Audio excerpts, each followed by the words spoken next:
ஏன்னா இவங்க முதல்ல யார் இந்த சாரை கண்டுபிடியா, சாரை கண்டுபிடின்னு சொன்னா பத்திரிகையாளரை போய் கூப்பிட்டுருக்காங்க. 4 5 6 பேர்த்தையே கூப்பிட்டுருக்காங்க. பத்திரிகை நண்பர்கள் 4 பேரோ 5 பேரோ கூப்பிட்டுருக்காங்க. இன்னைக்கு மக்கள் கேட்குதுன்னா அதிரடியா சொல்றேன்னா, ஞானசேகரனுடைய கால் டீடைல் ரெக்கார்டு எங்கிட்ட இருக்குண்ணா, நான் வெளியிடாம இருக்கேன். ஞானசேகரனுடைய மொபைல் போன் ரெக்கார்டு எங்கிட்ட இருக்கு, எடுத்து வச்சுட்டேன். எல்லாத்தையும் அனலைஸ் பண்ணிட்டேன். ஞானசேகரன் 23 டிசம்பர் யார்கிட்ட பேசினா எங்கிட்ட இருக்கு ரெக்கார்டு, 24 யார்கிட்ட பேசினா எங்கிட்ட இருக்கு. அதிலே சில போலீஸ் அதிகாரிகளும் சம்பந்தப்பட்டிருக்கின்றார்கள்.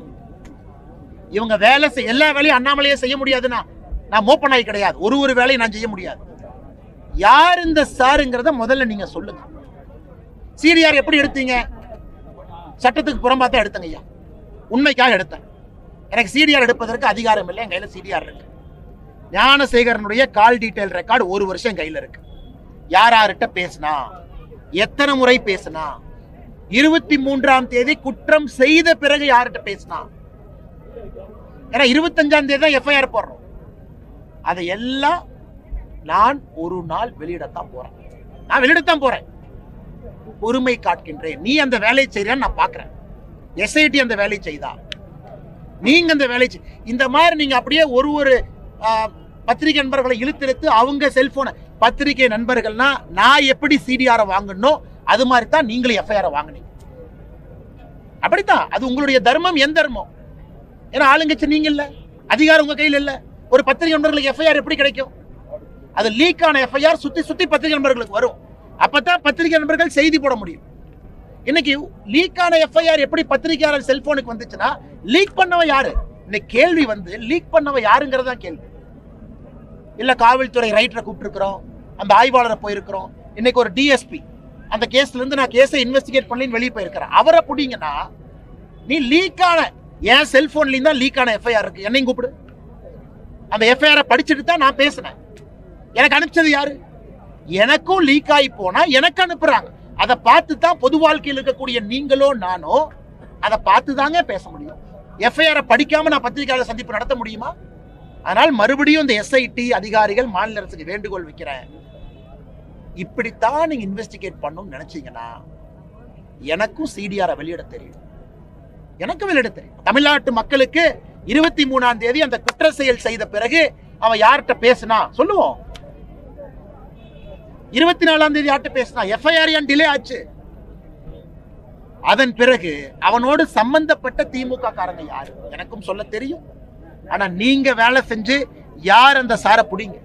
காவல்துறை வேலையை நானும், காவல்துறை வேலையை பத்திரிகை நண்பர்களை செய்யும். அதனால பத்திரிகை நண்பர்களை அழைத்து அவங்கள மிரட்டி செல்போனை கொடுத்துட்டு போ, நீ டெலீட் பண்ணியிருந்தா கூட நான் சாஃப்ட்வேர்ல போட்டு டெலீட் பண்ணதெல்லாம் எடுப்பேன்.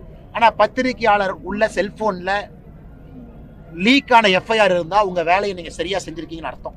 நான் பாராட்டுறேன். ஒரு பத்திரிகையாளர் செல்போன்ல நாளைக்கு எஸ்ஐடி இல்ல லீக்கான செல்போனை நான் கண்டுபிடிச்சிட்டேன்னா தயவு செஞ்சு முதலமைச்சர் அவர்களே அந்த பத்திரிகை நண்பரை அழைச்சு ஒரு பாராட்டு பத்திரம் கொடுங்க. ஏன்னா பத்திரிகையாளர் தன்னுடைய வேலையை கரெக்டா செஞ்சிருக்காருன்னு அர்த்தம்.